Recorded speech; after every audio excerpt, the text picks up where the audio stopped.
હવે આપ મહીસાગર જિલ્લાનું સમાચાર પત્ર સાંભળશો, જેના લેખક છે કૌશિક જોશી. મહીસાગરમાં ભારે વરસાદને કારણે અનેક જળાશયમાં નવા નીર આવ્યા છે. સતત વરસાદને લઈ લુણાવાડા મોડાસા હાઈવે પર પણ પાણી ભરાયા. લુણાવાડા, ખાનપુર, કડાણા, વીરપુર, બાલાસિનોર અને સંતરામપુર તાલુકામાં પણ વરસાદ થતાં ખેડૂતોમાં આનંદની લાગણી જોવા મળી. જિલ્લામાં લુણાવાડા અને વીરપુરમાં 3 ઇંચ કરતાં વધુ વરસાદ નોંધાયો છે. જ્યારે ગાજવીજ સાથે વરસાદ પડતા વીરપુરના ખરોડ ગામે વીજળી પડતા એક ગાયનું મોત થયું છે, તો પરિવારનો આબાદ બચાવ થયો છે. તેની જાણ થતાં મામલતદારે ઘટના સ્થળે પહોંચી તપાસ હાથ ધરી છે.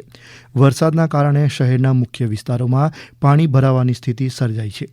માંડવી બજાર, હુસૈની ચોક, હાટડિયા બજાર અને પીપળી બજાર વિસ્તારમાં વરસાદી પાણી ભરાઈ ગયા હતા. બજાર વિસ્તારોમાંથી પણ નદીની જેમ પાણી વહી રહ્યા છે. પાણીના પ્રવાહને કારણે નાગરિકોની અવરજવરને અસર થઈ રહી છે. જિલ્લાના અન્ય વિસ્તારોમાં પણ વરસાદી માહોલ જોવા મળ્યો. વીરપુર તાલુકામાં 18 મિલીમીટર અને ખાનપુરમાં 12 મિલીમીટર વરસાદ નોંધાયો. આમ જિલ્લામાં સૌથી વધુ વરસાદ 45 મિલીમીટર બાલાસિનોરમાં નોંધાયાના અહેવાલ છે. મહીસાગરના જિલ્લા કલેક્ટર સુશ્રી અર્પિત સાગરની પ્રેરક ઉપસ્થિતિમાં લીમડિયા પ્રાથમિક શાળા ખાતે કન્યા કેળવણી મહોત્સવ અને શાળા પ્રવેશોત્સવની ઉજવણી કરવામાં આવી. લીમડિયા પ્રાથમિક શાળા ખાતે ભૂલકાઓનો ઉમંગભેર શાળા પ્રવેશ કરાવાયો. આજના યુગમાં શિક્ષણનું મહત્વ સમજાવતા કલેક્ટર સુશ્રી અર્પિત સાગરે તેમના પ્રેરક સંબોધનમાં જણાવ્યું હતું કે શિક્ષણ એ સમાજ અને રાષ્ટ્રના સર્વાંગી વિકાસનો પાયો છે. શિક્ષિત સમાજ જ પ્રગતિના નવા આયામો સર કરી શકે છે. તેમણે વાલીઓને ખાસ અપીલ કરતા જણાવ્યું કે તેઓ તેમના બાળકોને નિયમિતપણે શાળાએ મોકલે. આ પ્રસંગે લીમડિયા પ્રાથમિક શાળામાં પહેલીવાર પ્રવેશ મેળવનારા નવનિયુક્ત વિદ્યાર્થીઓને શૈક્ષણિક કીટ આપીને તેમનું હર્ષભેર સ્વાગત કરવામાં આવ્યું. શાળાના આંગણે પહોંચીને બાળકોના ચહેરા પર શાળામાં પ્રવેશ મેળવવાનો ઉત્સાહ અને આનંદ સ્પષ્ટપણે જોવા મળતો હતો. આ ક્ષણ બાળકોના જીવનમાં એક નવા અધ્યાયની શરૂઆત સમાન હતી.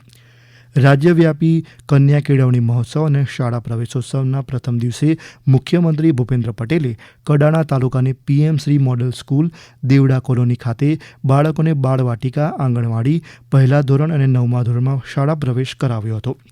મુખ્યમંત્રીની અધ્યક્ષતામાં શાળામાં એસએમસીની બેઠક પણ યોજાઈ, જેમાં મુખ્યમંત્રીશ્રીએ એસએમસીના સભ્યો સાથે શાળાની કામગીરી અંગે ચર્ચા કરી સમિતિના સભ્યો સાથે શાળા અને જિલ્લાના શૈક્ષણિક વિકાસ સંબંધિત બાબતો અંગે સંવાદ કર્યો.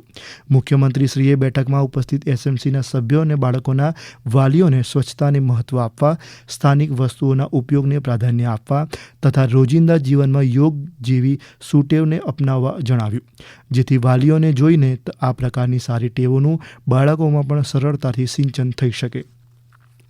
મુખ્યમંત્રીશ્રીએ સભ્યોને પોતાની રાષ્ટ્ર અને સમાજ પ્રત્યેની જવાબદારીઓને સમજસૂઝથી નિભાવવા અને વિકસિત ભારતના સંકલ્પને પાર પાડવામાં સહભાગિતા આપવા અનુરોધ કર્યો. સમિતિના સભ્યોએ મુખ્યમંત્રીશ્રીના નેતૃત્વ હેઠળ રાજ્ય સરકાર દ્વારા કરાયેલા શૈક્ષણિક વિકાસની વાત કરી.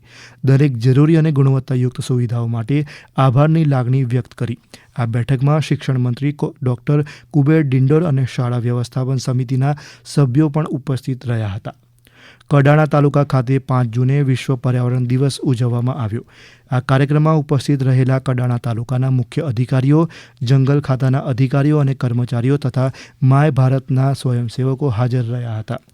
દરમિયાન વૃક્ષ વાવો, પર્યાવરણ બચાવો, એક પેડ માં કે નામથી 2000 રોપાઓનું વાવેતર પણ કરાયું. જિલ્લામાં વાવાઝોડા સાથે વરસાદ આવતા વૃક્ષો તેમજ મકાનોને ભારે નુકસાન થયું છે. ખાનપુર તાલુકાના સરહદી વિસ્તારમાં મકાનની છત ઉડી ગઈ છે, તો ખાનપુરના ભાદરોડ ગામે મકાન ધરાશાયી થતાં ઘરમાં સૂતો પરિવાર ઘરના કાટમાળ નીચે દબાઈ ગયો હતો. ગામના લોકો બચાવ કામગીરી કરે તે પહેલાં જ દબાઈ જતા એક વ્યક્તિનું પણ મોત નીપજ્યું. બાલાસિનોરથી અમદાવાદ જતા હાઈવે પર ખાડા પડી જવાથી એક જ સપ્તાહમાં 4 લોકોએ જીવ ગુમાવ્યા.